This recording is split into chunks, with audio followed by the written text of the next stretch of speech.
WJCL 22 News. Thanks for joining us tonight at 5. I'm Cassidy Lance. Republicans taking a victory lap after passing the GOP tax bill. The bill passed the House yesterday in a vote along party lines, but first, a procedural hiccup forced the House to re-vote on the plan. The Democrats have said that the American people will remember this night.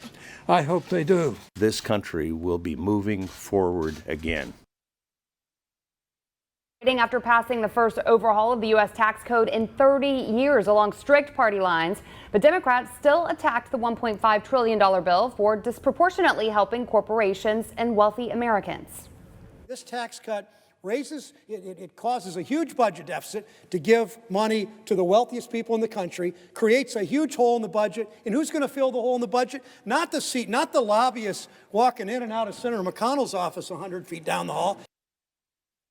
And despite the appeals, it is a done deal. After midnight, Congress passed the GOP tax overhaul, rewriting the nation's tax code for the first time, as we said, in more than 30 years. Aixa Diaz is live for us in Washington, where Republicans are celebrating the legislative victory. Aixa. Cassidy, Republicans gathered today with President Trump at the White House to celebrate this victory, while Democrats say the GOP is putting corporate America over the middle class. It's always a lot of fun when you win. President Trump congratulates GOP lawmakers after passing a tax overhaul bill they say will bring relief to the middle class. And the White House says it could take a few days for the bill to reach President Trump. He could be signing this measure while he's in Florida for Christmas, or he could wait to sign it until the new year. Live in Washington, Aixa Diaz, WJCL 22 News. Aixa, thank you. This is the first major overhaul of the nation's tax laws since 1986. Well, Georgia Representative Buddy Carter posted a video on his Twitter page calling the tax bill a victory for American workers. Small businesses will also see significant tax relief so that they have the resources to invest more in hardworking Americans, the people that make our companies great and our communities great. Senator Tim Scott also speaking today on the historic tax bill. Scott says the bill ensures the future of jobs in America. The bill also includes my Investing in Opportunity Act, which will drive more investment in distressed communities. And by reforming our business tax system, we are making America competitive again in the global economy.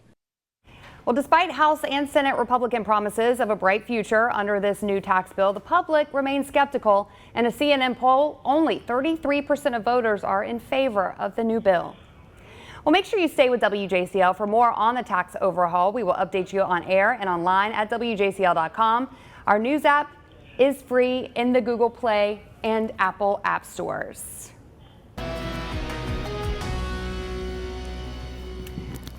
Well, it is time right now for a check of our storm tracker forecast. Chief Meteorologist Jeremy Nelson standing by with a look at what we can expect. And man, it's a pretty nice day out there, but it was another warm one. Yeah, warm this afternoon, mid to upper 70s across the area. And as we looked outside right now, the clouds are starting to fill in. We already have some rain across our western counties. All right, prepare for more changes. I guess. And if anyone's doing any holiday shopping this evening, let's talk about that, because you want to grab an umbrella, bring that with. The showers will stream across our area as we go through really maybe the next hour or so off to our west, and then gradually starting to reach us here closer to I-95. A little closer inspection. Let's show you where the rain is at right now. Close to 80 degrees by Saturday. We have another warm up in store. We'll get to that coming up. All right, Jeremy, thank you. Well, you can track the weather anytime using the WJCL 22 News app. Make sure you download the app for free to view the interactive radar and hour-by-hour forecast. It is available in the Google Play and Apple app stores.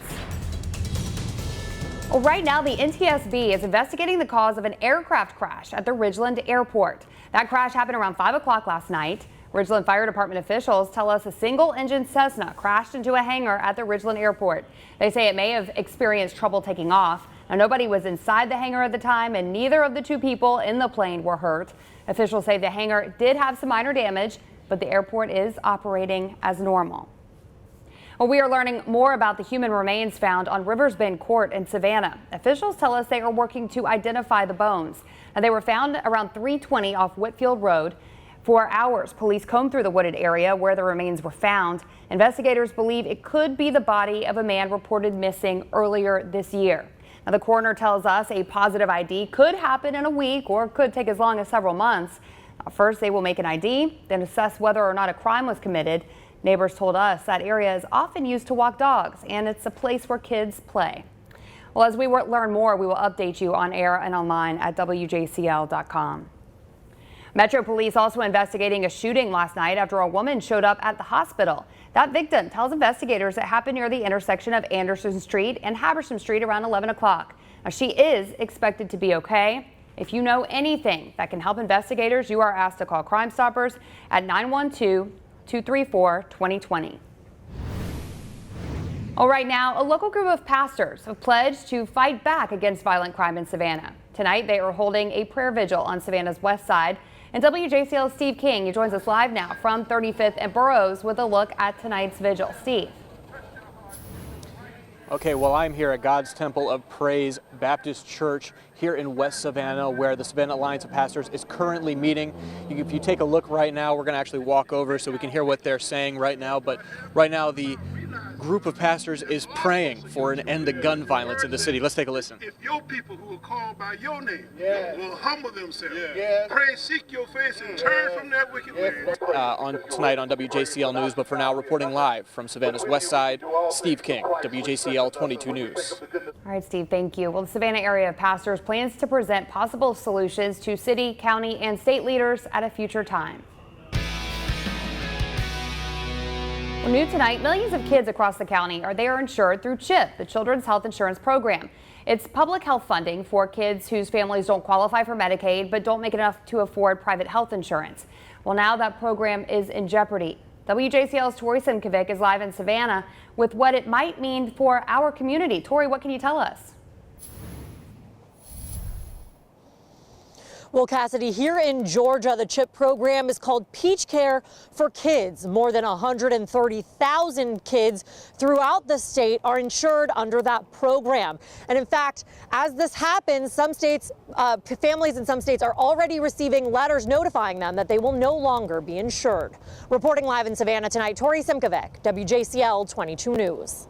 Tori, thank you. Now, both Georgia senators support continued funding for the program. Senator Johnny Isakson co-sponsored the bill in the Senate Finance Committee, and today a spokesperson for Senator Perdue released a statement to WJCL saying, quote, Senator Perdue applauds Georgia for budgeting the Children's Health Insurance Program responsibly, unlike Washington, and he believes that we need to stop using short-term band-aids to fix this program, which needs a long-term solution.